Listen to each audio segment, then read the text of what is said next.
In this Elden Ring Nightreign video, I'm going to be talking about patch 1.02, which has been a long time coming. We're going to be going through what's changed in this patch, let you guys know about that, and I'm also going to be showing you the new Everdark Sovereign Boss Fight, which is Augur boss fight, the one that flies around in the air. We're going to be talking about that fight and the mechanics of that fight as well. So if you need some help on that fight or you just want to see it, you can see that in this video as well. So jumping into the patch notes, the big change obviously is the addition of duos to the game. You can now do two-player expeditions. This is a huge improvement to the game. I think a lot of people wondered at the release of this game back in May why this wasn't there originally. You could play one player, you could play three-player, but for some reason you couldn't play two-player. The game has now been balanced for two players, and I don't know how the balancing for this is yet, how it's all going to shake out. It seemed a little bit difficult on the new boss fight, in my opinion, but I haven't played enough duos to really get a good sense of whether it's going to work long-term or not. I really hope it does. And if you have a lot of experience playing duos, let me know in the comments about this so we can get some more feedback on it, because I'm really curious to see how it's shaping up. But nonetheless, you have this option now. So for those of you who have one friend who plays this game, or maybe one friend who still plays this game, you can play with them more easily, and you don't have to wait for that third person that kind of can take some time sometimes. Another quality of life improvement that was added is better relic filtering. They've improved the way you can filter relics, so you can put multiple conditions, and then if you find a relic that meets those, it's more easy to narrow down relics that have the effects that you want. I don't know that this is exactly where I want it to be currently. It's good that they are working on relic in filtering improvement, because as you know, if you play this game any amount of time, you just have tons and tons of relics at this point of the game, so filtering through them can eat up a lot of your time, which you don't want it to do. Hopefully this will continue to improve as time goes on. And just a recommendation too, if you have relics that have effects that are currently not as powerful, maybe something like strength or dexterity or faith on them, even though they're not that powerful at the moment, don't sell them yet, because eventually they may get patched to be stronger and you might be kicking yourself that you sold them. So try and hang on to your relics if you can, just on the off chance that these get improved in a future patch. Another quality of life improvement that I think people are really going to enjoy is that you can now sell or favorite relics from the reward screen after a run. So you can sell them directly quickly and not have to go sell them, which I know a lot of people are asking for, or you can favorite them if you get a good one, which does happen once in a blue moon. So that can prevent you from having to dig through all your relics later and figure out where that one relic was that you really like. Another thing they mentioned is that they added several UI adjustments, improvements. I don't know what all of these are, so if you have some insight into that, you can leave that in the comments for other people. And they also increased the probability of shifting Earth occurring in Lindveld. I thought this was pretty rare in my estimation, even after they patched it to happen when it was broken. So it's good to see this will be happening more often. I don't know if this will get annoying after a while, but it definitely is a huge part of this game and should be more prevalent than it is. So hopefully that means we'll see more shifting Earth events in Lindveld when playing the game.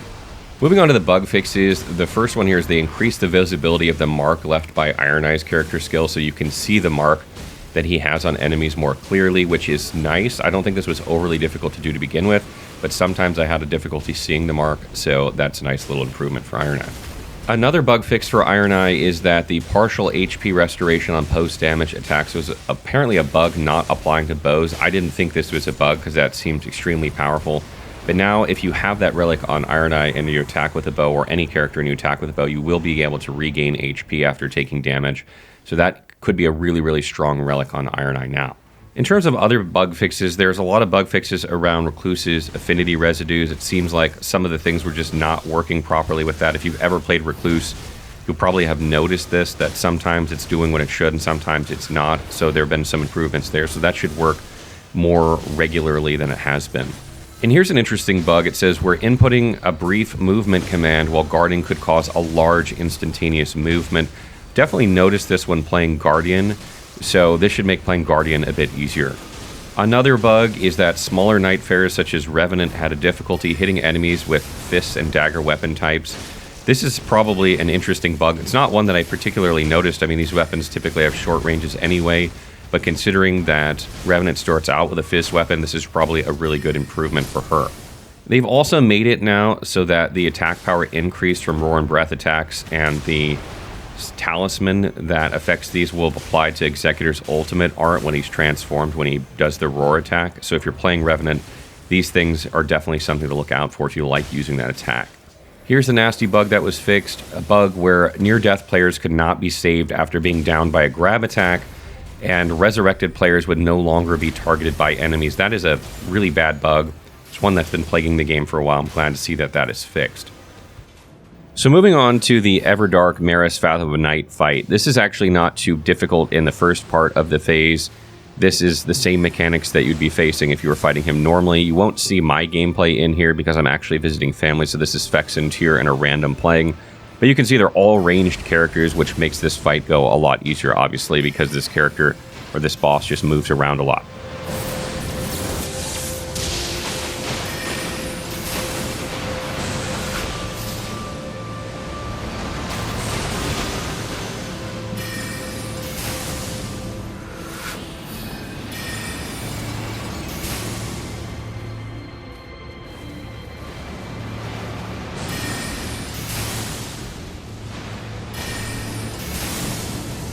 So once you get through the first health bar of the boss, you're going to go pick up a gold weapon in the middle, and it's going to have the Storm Ruler skill on it. So what you're going to do with this is you're going to hold L2 until you charge up the skill, and then you're going to press R2 to fire off a wave into the boss, and that's how you're going to defeat this phase. We actually tried doing this 2-player, but we found it was quite difficult to interrupt some of the boss's attacks with this weapon, so it was actually a little bit easier 3-player.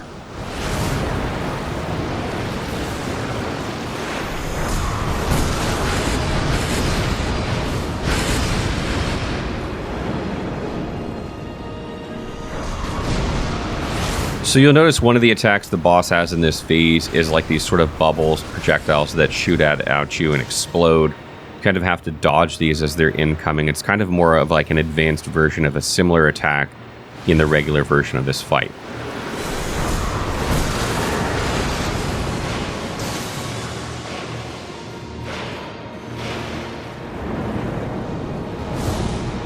Maris also has a beam attack that sort of comes up through the ground and leaves a trail that explodes. It has insanely long range. So you got to make sure that you dodge out of the way, not backward or forward when you see this, and actually off to the side if it's targeting you. Maris has another attack too where he'll have these purple orbs in front of him that will glow for a second and then fire beams at each character. And these beams don't deal a ton of damage. It's not going to kill you if they hit you, but they do have a very long range, and he can hit all 3 characters at once. You got to watch out for it and try and dodge at the last second if possible. And it does seem like you can target these purple orbs as well with your attacks to destroy them to prevent this attack from happening over and over.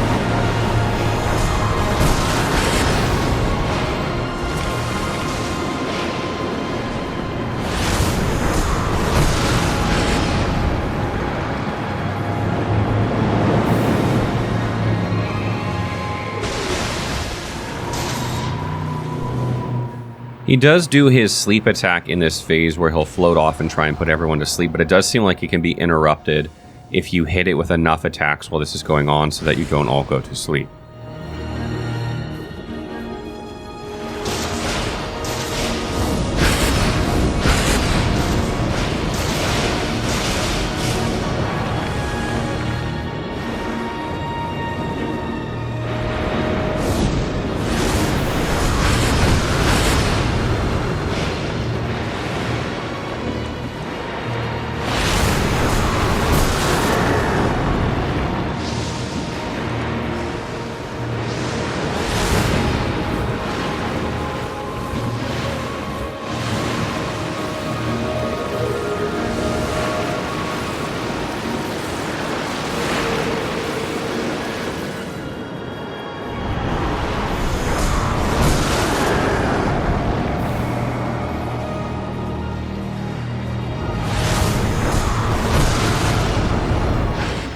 And one thing that you'll note later on in this fight is that Tyr actually is about to get hit by the beams from the purple orbs, but he does a charged attack right here with Storm Ruler right as they're coming in, and it actually prevents him from taking any damage. So that is a valid way to negate the damage of that attack as well, if you can time it properly.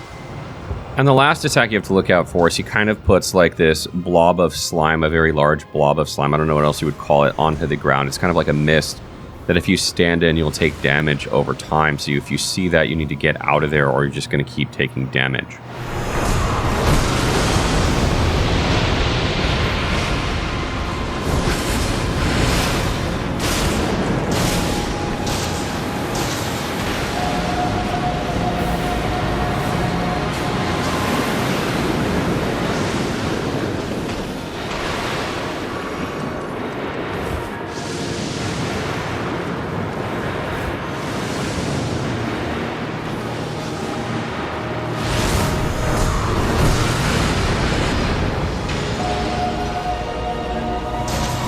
And that's basically all there is to this fight. It's kind of slow and steady. The main danger with this fight is that it's hard to play aggressively and speed this phase up without taking chip damage from projectiles or other attacks that, you know, if you spend the time dodging all of them, then you're never attacking. So you kind of have to balance when to attack and when to defend, and sometimes maybe even trade damage in order to get attacks into the boss.